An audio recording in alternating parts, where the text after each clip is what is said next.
Good evening, night owls and early birds alike. Welcome back to Anthony Notes. No judgment, your story matters. I'm your host, Anthony, here to remind you that life's greatest plot twists often arrive in the middle of a video call. Tonight's tale of digital dizzying. Oh, you're going to love this. Our listener writes in, last night I joined an online drinking party with a bunch of friends. The moment we all popped on screen, I thought the mirror behind my laptop was my webcam. For a good few minutes, I was passionately sharing my stories to thin air, gesturing, laughing, even coughing for dramatic effect. When I finally noticed everyone staring silently at me, I shouted, "Huh? Why is everybody ignoring me?" Cue the facepalm and the group chat mockery that followed. Oh, sweet human, if embarrassment were an Olympic sport, you will have just one goal: silver and bronze, or before you turn off your camera forever. Let's unpack this with a dash of compassion, a sprinkle of psychology, and yes, a shot of humor. First up, you're not alone. Research from the Journal of Computer-Mediated Communication tells us that digital mirrors and screen fatigue create a cognitive blind spot. Your brain can struggle to differentiate between reflection and interaction. Our brains crave social cues, eye contact, nods, smiles, and when the environment shifts, we flail a bit. Think of it as walking into a Halloween house expecting zombies, only to find mannequins. Your fight or flight circuits fire, and you react. Next, let's talk about social presence. Meetings on Zoom, Teams, WebEx, they all sandwich us between rectangles of faces. According to social presence theory, we are wired to read micro-expressions and instantaneous feedback. But that mirror? No reaction. Cool confusion. Then frustration. Then the dramatic reveal. You weren't done. You were human. Now here's a tiny nugget of good news from mindfulness research. Practicing a 2-second pause before you speak can cut mishaps by 30%. 2 seconds in those precious beats. You can scan your screen for red flags. Is that bright glint on the screen a ring light or my own reflection? You train yourself to become a digital detective, spotting imposters before they steal center stage. And what of the anger you felt? Why is nobody listening? That's the brain's alarm bell.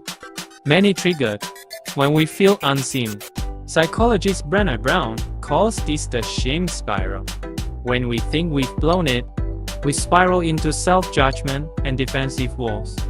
But here's the secret. Vulnerability is a bridge, not a barrier. Own your story.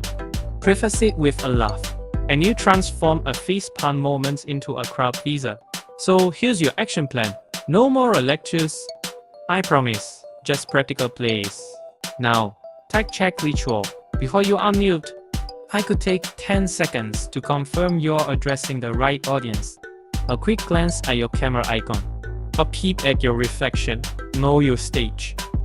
Next time you spot a mirror instead of faces, say to yourself, reflection. Good to see me too. A little self-compassion goes a long way. 3. Share the story. Humor is your secret weapon. At your next meeting, consider kicking off with, confession. Last time I thought my mirror was my camera. Watch your friends crack up.